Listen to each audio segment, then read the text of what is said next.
नमस्कार जी सभी साथियों को।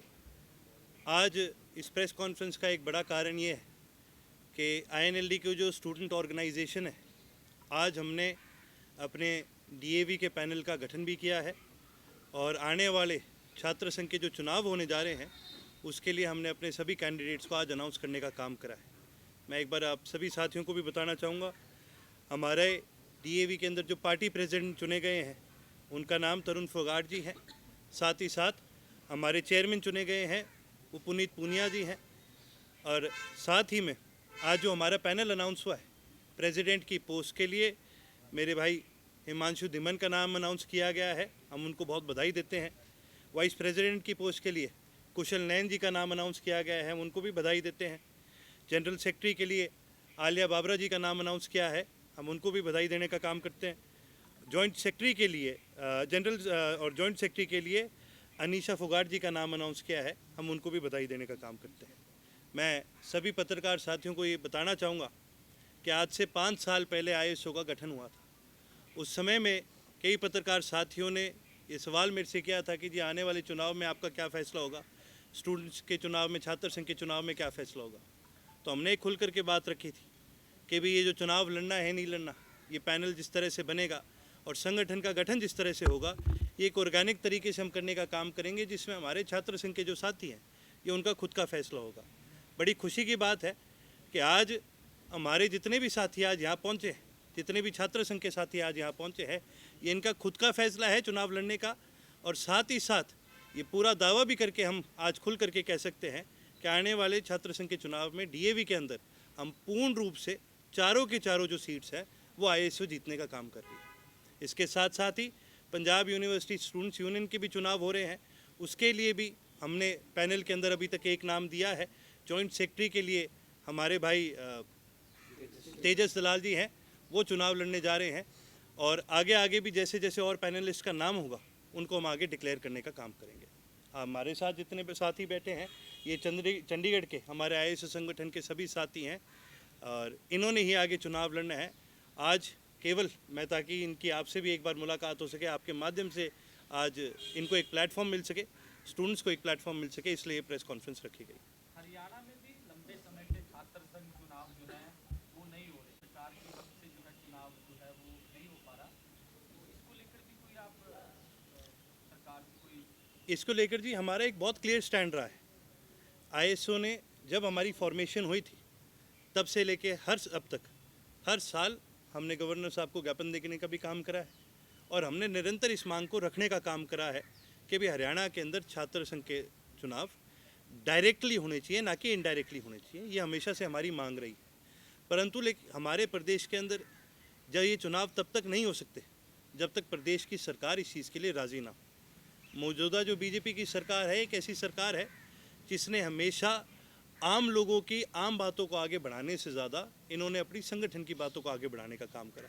एक ऐसा संगठन है जो फ्रीडम ऑफ स्पीच में विश्वास नहीं रखता, एक ऐसा संगठन है जो सेक्युलरिज्म के अंदर विश्वास नहीं रखता, और ये एक ऐसा संगठन है जो आज के दिन हमारे युवा को ताकत देने से कतराता है। निरंतर इनके खिलाफ निरंतर हमने कई प्रदर्शन करे हैं, लेकिन ये एक ऐसा संगठन है जो कहीं पर भी छात्रों को उनका हक देना नहीं चाहता। जहाँ छात्र संघ के चुनाव की बात आती है हरियाणा प्रदेश के अंदर, ये तभी मुमकिन हो पाएगा जब हरियाणा प्रदेश की सरकार बदलेगी, इंडियन नेशनल लोकदल की सरकार आए, और फिर ये हमारा वादा है छात्र संघ के चुनाव डायरेक्ट इलेक्शंस हरियाणा में कराने का।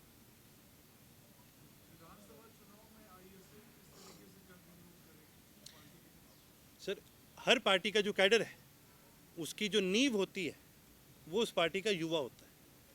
और आने वाले विधानसभा के चुनाव के लिए हमारा जो संगठन है इसने लगातार हरियाणा के अंदर काम करा है। चाहे MDU की बात करें, चाहे CDLU की बात करें, चाहे कुरुक्षेत्र यूनिवर्सिटी की बात करें, लगातार हमारा कैडर यूनिवर्सिटी लेवल पे सभी साथियों से मिल रहा है। और बहुत से ऐसे साथी हैं जो स्टूडेंट्स यूनियन के अंदर जब आते हैं, कॉलेज के अंदर जब आते हैं, तो अपनी ज़िंदगी का पहला वोट कास्ट करने का काम करते हैं। जब जिस माहौल में आप जाते हो, जिन साथियों से आप मिलते हो, आप उनसे प्रभावित भी होते हो। हमारे छात्र संघ के सभी साथियों ने निरंतर ग्राउंड पर रह करके कॉलेजेस में, यूनिवर्सिटीज़ में, हर ज़िले के अंदर और अपने साथ युवाओं को जोड़ने का काम करा है। युवाओं की क्या आज के दिन मांग है, इस मांग को ध्यान में रखते हुए उन्होंने हमें भी एडवाइस करने का काम करा है। आज हमारा जो आने वाले समय में जो मैनिफेस्टो बनने जा रहा है उसमें एक बहुत बड़ा योगदान हमारे छात्र संघ के साथियों का है, क्योंकि अगर प्रदेश के अंदर चाहे नौकरी की पॉलिसी बननी हो, चाहे प्रदेश के अंदर किसी भी तरह की रोज़गार की कोई पॉलिसी बननी हो या फिर एजुकेशन की पॉलिसी बननी हो, तो सबसे ज़्यादा फ़र्क अगर किसी पर पड़ता है तो वो आज के छात्र पे पड़ता है। इसीलिए उनकी राय लेकर के किस प्रकार से नौकरियों के अंदर पॉलिसी बनाई जानी चाहिए, इनकी राय लेकर के फिर आगे उस मैनिफेस्टो को बनाया जा रहा है।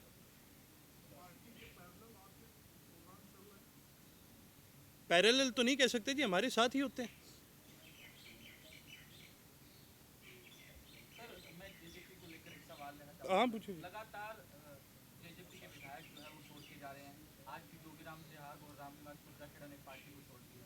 तो किस तरीके से देखते हैं जेजेपी के आने वाले विधानसभा चुनाव, अब तो चुनाव घोषणा हो चुकी है, तो कहाँ देखते हैं? देखिए जी, एक राजनीतिक संगठन की जो ताकत है वो उस पर बहुत निर्भर करती है कि उस राजनीतिक संगठन का जन्म कैसे हुआ। आज के दिन केवल हरियाणा की अगर बात ना करें, पूरे देश के अंदर संगठन सिर्फ वो ही आज के दिन आगे बढ़ सकते हैं या फिर आज के दिन वही संगठन सफल हैं जो किसी एक बड़े आंदोलन से, जन आंदोलन से जिनका जन्म हुआ है। जजपा एक ऐसी पार्टी है जिसका किसी जन आंदोलन में जन्म नहीं हुआ, यह आपसी लालच के लिए इसका जन्म हुआ था। इनके लालच पूरे हो गए तो अब ये संगठन भी बिखरने लग गया। ये जितने लोग आए थे जजपा के अंदर, जितने भी ये विधायक आए थे, चाहे आप जोगीराम जी की बात करिए, चाहे आप रामकरण काला की बात करिए, चाहे आप बबली की बात करिए, जितने भी आए थे, इनका कोई बड़े चोई साहब की विचारधारा में विश्वास नहीं था। इनका जननायक चौधरी देवीलाल की विचारधारा में कोई विश्वास नहीं था। ये तो अपने लालच के लिए, अपनी टिकट के लालच के लिए आए थे। इनका लालच पूरा हो गया, अब इस संगठन को छोड़ के जाएंगे। ये संगठन ही लालच के अंदर बना है, तो ये संगठन भी ज़्यादा समय और नहीं चलेगा। हरियाणा कर्मचारी चयन आयोग ने अभी भर्तियां निकाली थी, उसकी शिकायत कांग्रेस ने चुनाव आयोग में की और अब उसके रिजल्ट पर चुनाव आयोग, आप कैसे देख रहे हैं? देखिए जी, जहाँ तक हरियाणा प्रदेश में रोज़गार की बात आती है या फिर हरियाणा प्रदेश के खास करके सिर्फ यही नहीं, कर्मचारियों की जितने भी इश्यूज़ की बात आती है, कांग्रेस और बीजेपी दोनों ऐसी पार्टियां हैं जो एक टेनिस की मैच की तरह खेलते हैं।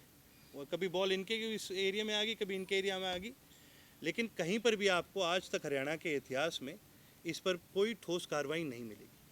ये बीजेपी सरकार है, इन्होंने अब ये क्या है, बहाना मार देना है कि जी कांग्रेस ने रोक लगवा दी। कल को सत्ता पलटेगी, वो बहाना मारेंगे जी गवर्नर हमारी नहीं सुन रहा। कल को कुछ और होगा तो वो बहाना मारेंगे जी हमारा नहीं हो रहा। एक आपको छोटा सा उदाहरण दूंगा। मैंने हाल ही में एक प्रेस कॉन्फ्रेंस में हुड्डा साहब की एक प्रेस कॉन्फ्रेंस देखी मैंने, तो उसमें उन्होंने बड़ा डट करके बोला कि भाई हम जो है ओपीएस जो है हम उसको लागू करने का काम करेंगे। मेरे को बड़ी हंसी आई वो देख करके, क्योंकि हरियाणा प्रदेश के अंदर ओपीएस एग्जिस्ट करता था। जब बीजेपी की पहली गवर्नमेंट आई थी, अटल बिहारी जी प्रधानमंत्री बने थे, उस समय मेरे दादाजी इस प्रदेश के मुख्यमंत्री थे, चौधरी ओम प्रकाश चौटाला जी हरियाणा प्रदेश के मुख्यमंत्री थे।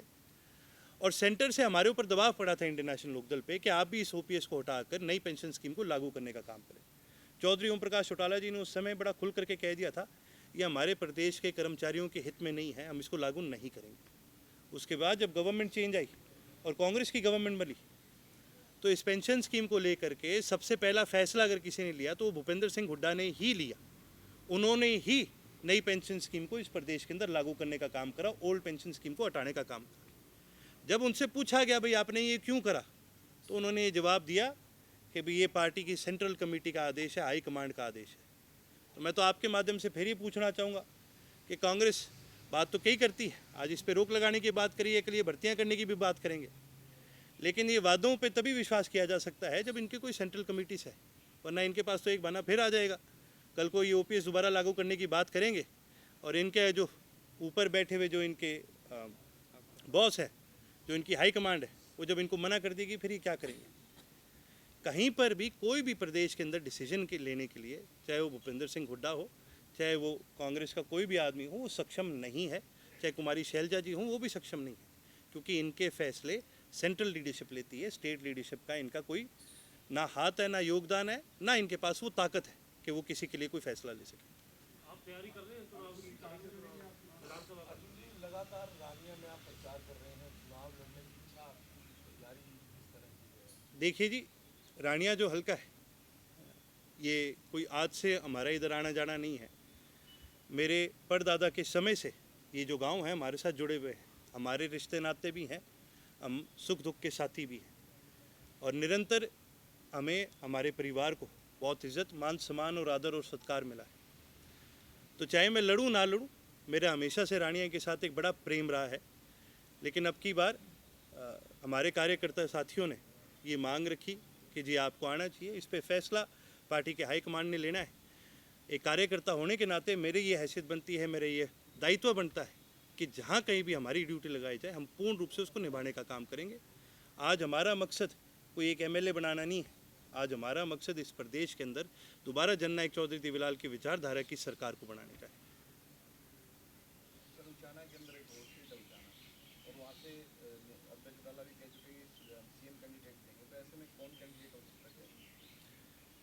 जब चौधरी अभय सिंह जी ने आपको कह ही दिया कि सीएम कैंडिडेट देंगे, तो मैं तो आपसे इतनी प्रार्थना करूंगा, आप थोड़े दिन और रुकिए। जब कैंडिडेट आएगा तो आपके सामने ये बात आ जाएगी। परंतु मैं आपको ये चीज़ ज़रूर कहना चाहूँगा कि अब की बार उचाना के अंदर आपको एक बहुत बड़ा राजनीतिक बदलाव देखने को मिलेगा।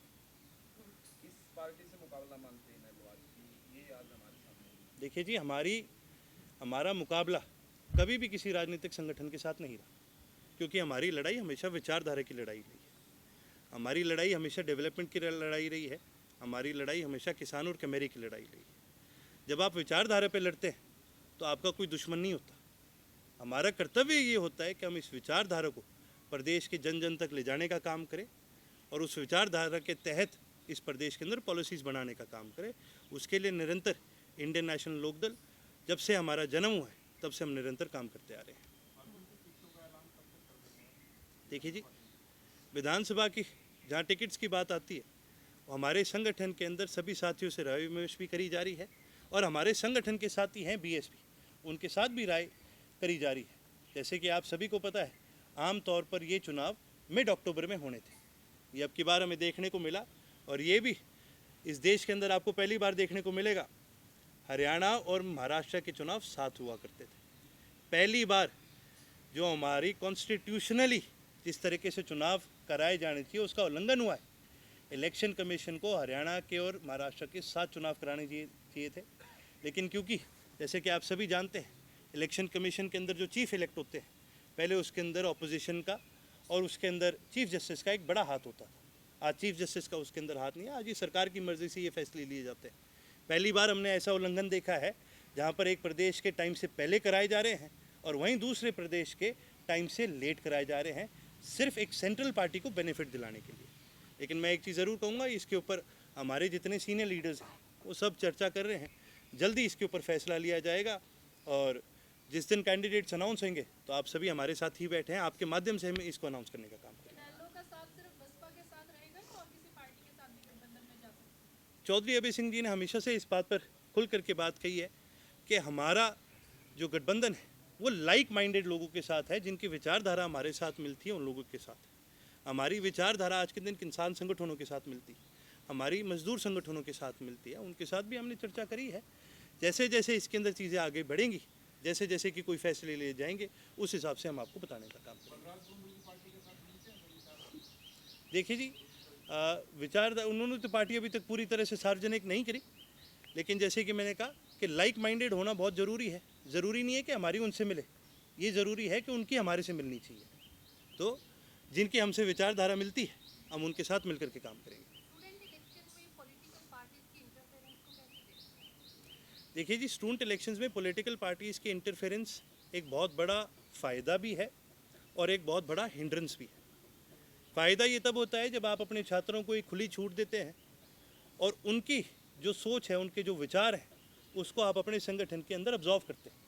तो अगली आने वाली जो पीढ़ी है, जिन्होंने चाहे इस देश को चलाना है या देश की जो विरासत है इनके हाथ में ही आनी है, तो अगर आप उनको अपने साथ लेकर के मिल करके उनके साथ फैसला लें तो एक बहुत बड़ी ताकत मिलती है। छात्र संगठनों को भी मिलती है, पॉलिटिकल पार्टीज़ को भी मिलती है, और वही छात्र जब अपनी पढ़ाई लिखाई करके जब बाहर आते हैं उनको एक बहुत बड़ा पॉलिटिकल प्लेटफॉर्म भी मिलता है। ये हिंड्रेंस तब बन जाता है जब राजनीतिक संगठन अपनी विचारधारा उन छात्रों के ऊपर थोपने का काम करते हैं। इसीलिए हमने जब ISO का गठन हुआ था उससे हमने एक बड़ा फैसला लिया था कि चुनाव लड़ना ना लड़ना ये INLD के हाथ में नहीं रहेगा। चुनाव कौन लड़ेगा ये भी INLD के हाथ में नहीं रहेगा। ये केवल और केवल हमारे छात्र संघ के साथियों के हाथ में है। आज जो भी हमारे पैनल के साथी यहाँ खड़े हैं, जो बैठे हैं, आज एक बड़ा मजबूत प्रदर्शन इन्होंने डीएवी कॉलेज में देने का काम करा। इसमें मेरा कोई योगदान नहीं है, इसमें आईएनएलडी का कोई योगदान नहीं है, इसमें सारी मेहनत इन बच्चों की है, इनकी मेहनत है जिसकी वजह से आज इन्होंने ये संगठन खड़ा करा है। मैं बहुत ही खुशी के साथ कह सकता हूँ हम उन संगठनों में से है जिन्होंने अपने छात्रों को आगे बढ़ाने का काम करा है, उनके ऊपर कभी हिंड्रेंस बनने का काम नहीं किया।